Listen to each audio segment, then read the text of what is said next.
Mrs. Anderson, did you eat the strawberries that were in the fridge again? I was saving those for myself. Oh my, I'm sorry. I made some strawberry jam with them. I can't believe you. Those were expensive. You can only get them at selected shops. They were imported straight from Japan. But they seemed like they were about to start molding. I've been thinking about this for a while.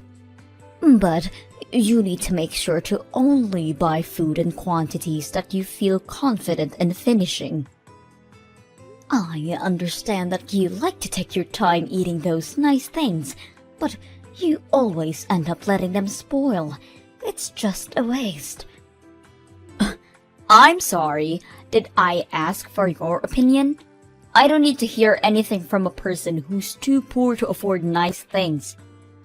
You wouldn't understand how it feels to cherish these things. Did you just call me poor? This is too frustrating. I can't take this anymore. I only decided to move in with you because Larry told me that there would be a bunch of benefits for me. But all you provide for the two of us is stress. What? You use the nice things that I buy without any permission. You only pay a small fraction of the rent. And worst of all, you don't even spoil your daughter-in-law, regardless of how much she's done for you. I'm sorry, but what have you done for me? I let you live with me. Didn't Larry let you know that he wanted to live with me before the two of you decided to get married? That doesn't matter. I can't take this anymore. I've decided that I'm going to stop acting like the nice little housewife that I always try to be. I'm going to stop myself being such a sweet soul to you, and I'm taking better care of myself. Have you ever really been kind to me? You call yourself a housewife and try to look nice in front of Larry. But we both know that the truth is that I always do the housework, while you lie down on the couch, scrolling on your phone. Shut your mouth, you peasant! Don't you dare speak to me like that. You need to keep in mind that the only reason that you have a place to live is because my husband and I are kind enough to provide for you.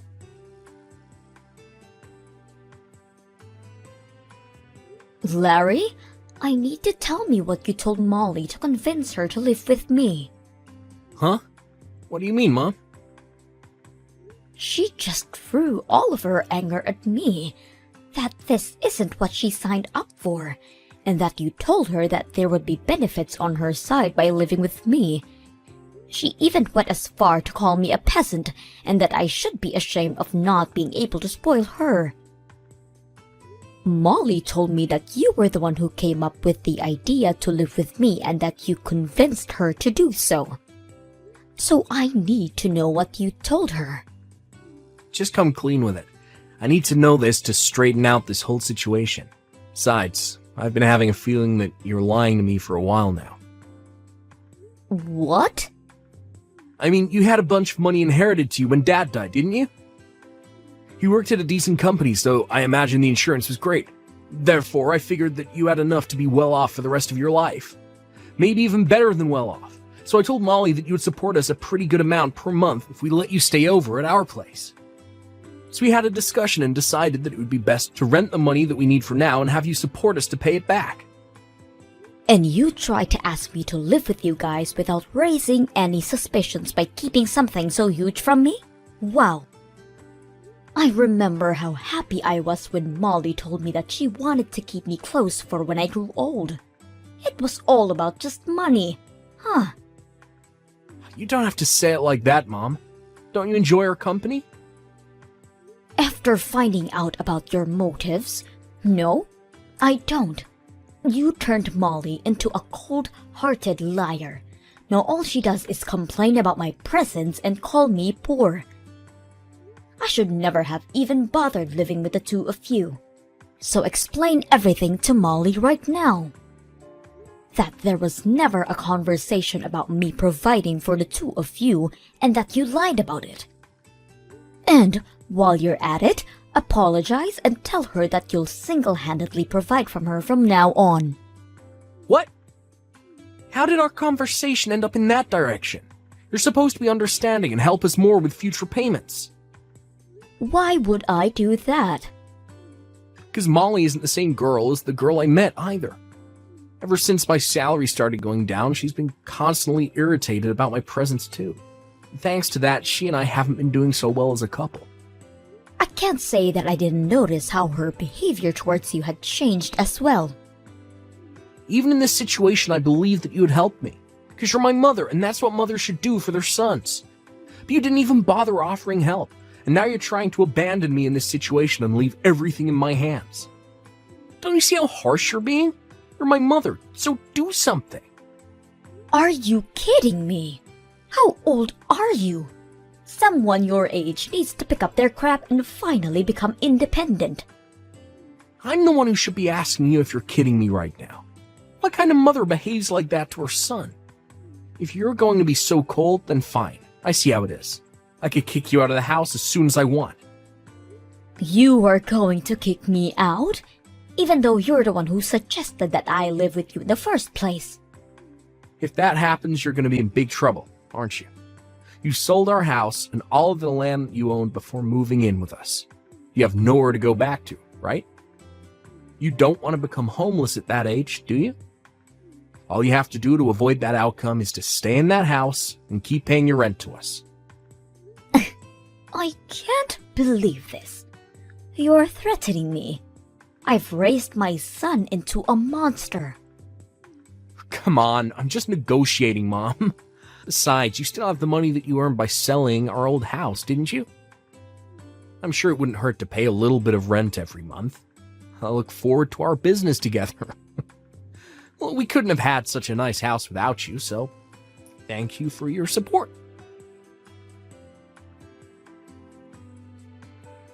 When are you going to pay your rent for this month? Larry told me that you would be paying $3,000 for rent this month. Why have you not still paid us? What?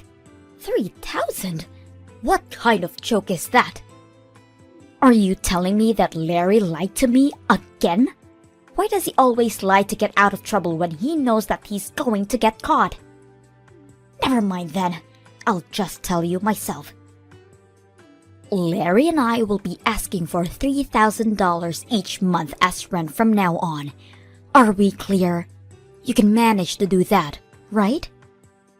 No, I can't. I already pay an amount that will pay well over my expenses in a month, and now you're asking for $3,000 a month? I'm only paying the same amount that I used to. $1,000 for each month is enough.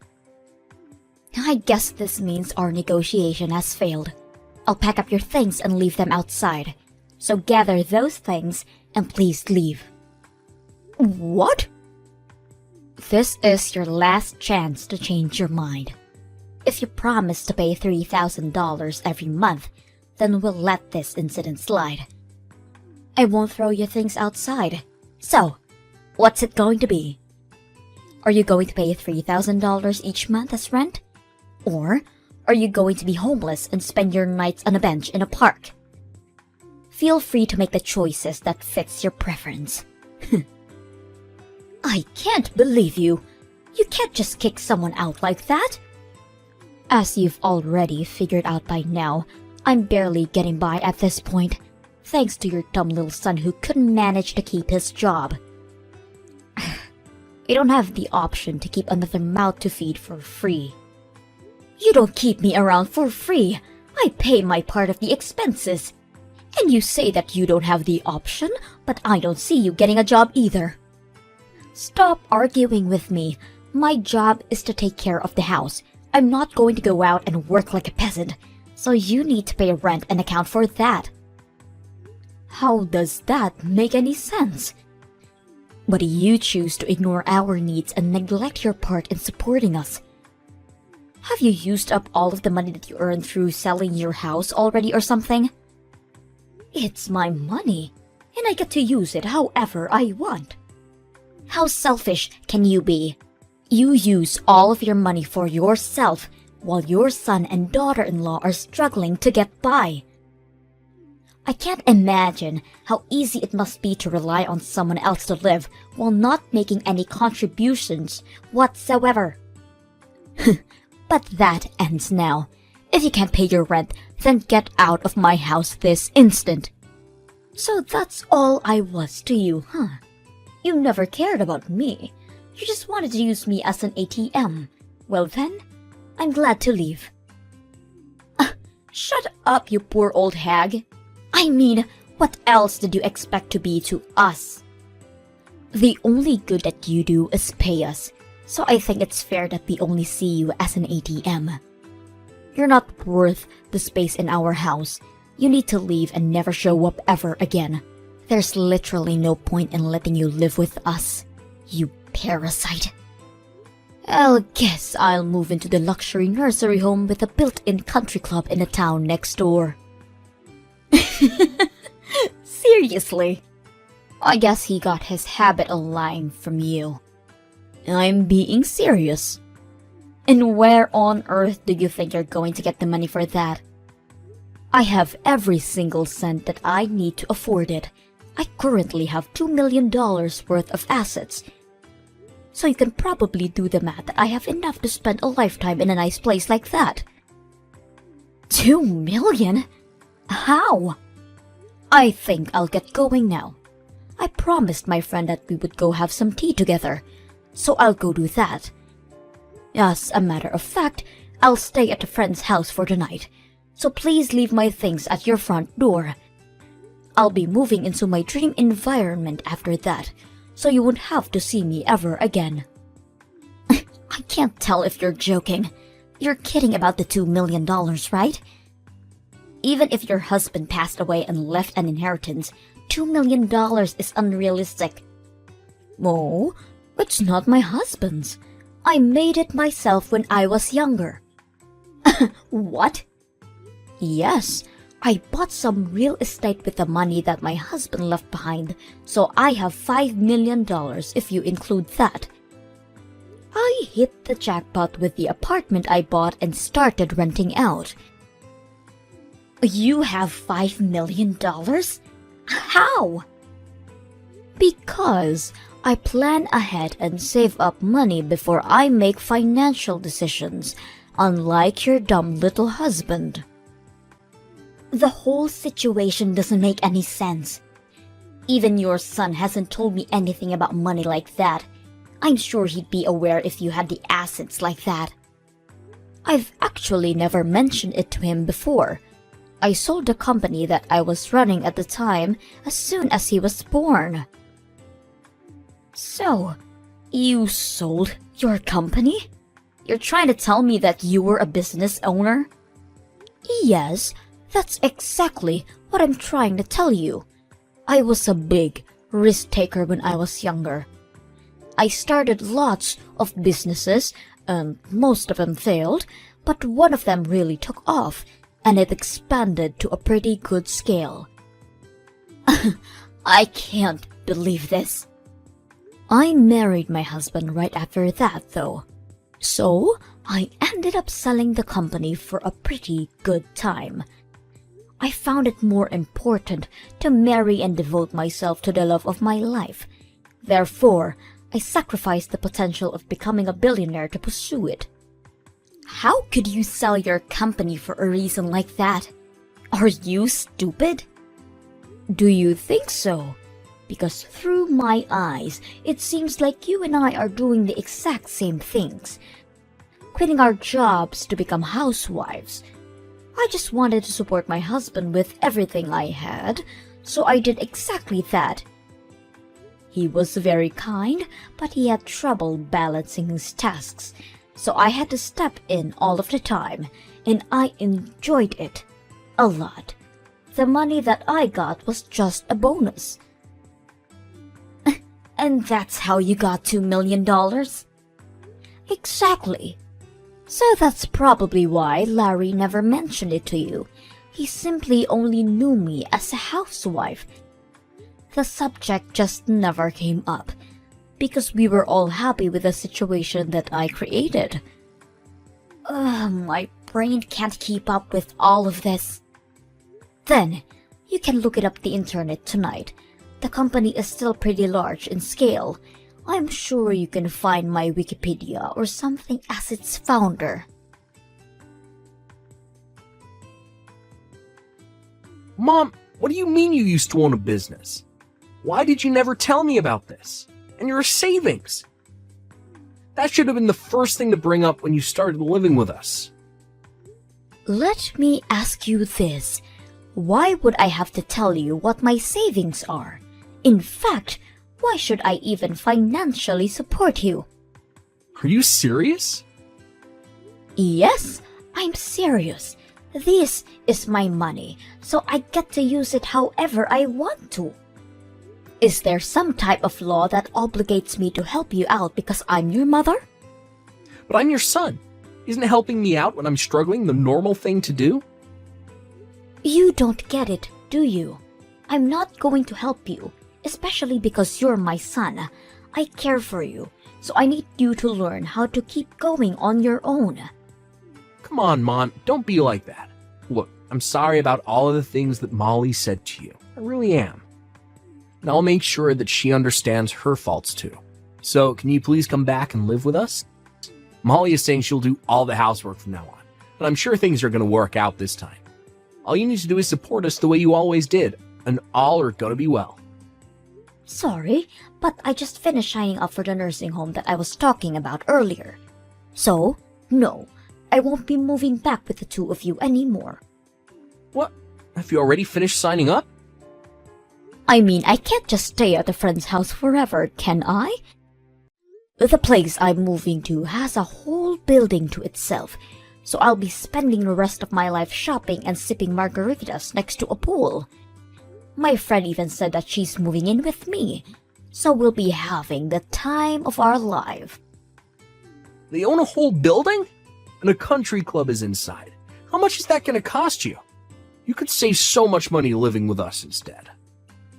I'd rather use everything I have on myself than let you two parasites steal from me. I hope you and Molly live happily alongside each other. Don't mind me anymore. The poor old hag will be living in a beautiful nursing home with everything she needs to be happiest she could be. Mrs. Anderson, what have you done? What are you talking about? You know what I'm talking about. I really don't. The neighbors, they kept staring at us like we're criminals. And when we approach them, they won't even look at us in the eye. It's very difficult to live comfortably when you're surrounded by people who treat you like that. And why do you suppose that I was the one who did something? Because we haven't done anything to any of them. And this all started as you left our house. Well, I'm so very sorry for the two of you. It might be because I stopped donating to the city. What do you mean? I'd actually been donating to the city for a long while now. You know, giving back to your community feels great. So I'd make large donations towards schools in this area. I also donated all of the money that was used for the furniture of the city hall that was built up a while ago. I'd make donations like the above every year. You do all of that for people that you've never even met? But you still can't pay for our house. How is that fair? Because a couple of adults should be able to account for their own expenses on their own. I lived in that city, and the responsibility was partially mine. So even though I'm not strong enough to participate in volunteer activities, I contribute by using my wealth for the good. But now that I've left that town, I've stopped making those donations. It's not my responsibility anymore. What are we supposed to do now? Everyone knows that the two of us were the reason that you had to leave. So everyone in the city thinks of us as nuisances now? I mean, there aren't many people who are capable of making donations that scale every year. So I guess there won't be anyone to replace me. But it's none of my business anymore, and I have to go easy on spending to keep living in this environment. So all I can say is good luck. What do you mean, good luck? How are we going to keep living here if every single person hates us? Please, come back to town. There's no way on earth that I will ever go back. I mean, who in their right mind would leave a living dream to go back to live with a crappy married couple? If the donations are the problem, then why don't you two just make the donations instead of me? It feels amazing to be able to give back to your community and be appreciated by the people at the same time. I think I've always had a thing for taking care of others. Then take care of us too. Please. Why are you so cold to only us two? Because it's my policy. I only like to take care of people who I like. Do you not like us? No. I like everyone in that city because they supported me a lot when my husband first passed away, and I had to start raising Larry alone. That's when I decided that I wanted to start making the donations. I'm proud to say that I can probably make any type of sacrifice for the people who I love. But I can't do that if I hate you, right? I don't want to pay a single cent for the two of you. You hate us that much? Your own son and his wife? Yes. Even a grandchild wouldn't convince me to bring the two of you into my life ever again. I can't believe you just said that. Boo-hoo. I know it'll be tough, but I hope you two get up on your feet and try to make it work there. Now, I'll go have my afternoon tea on the terrace with my friends now. Goodbye. After that, I immediately met with my lawyer and wrote a will that stated every penny in my name will be donated to non-profit organizations from all around the world. As soon as I sent a letter letting them know, Larry and Molly stopped spamming me with their emails begging me to come back. It seems that they're finally going to start working hard and taking initiatives in their own lives. Larry started studying to earn a certificate that will lead to a promotion in his workplace. And Molly started a part-time job at a cafe as well. It seems that everyone in the city still says the horrible things behind their backs and when they pass by. But they're still trying to earn back their place in the community. Hopefully, everything works out for them, and they can be proud of achieving that.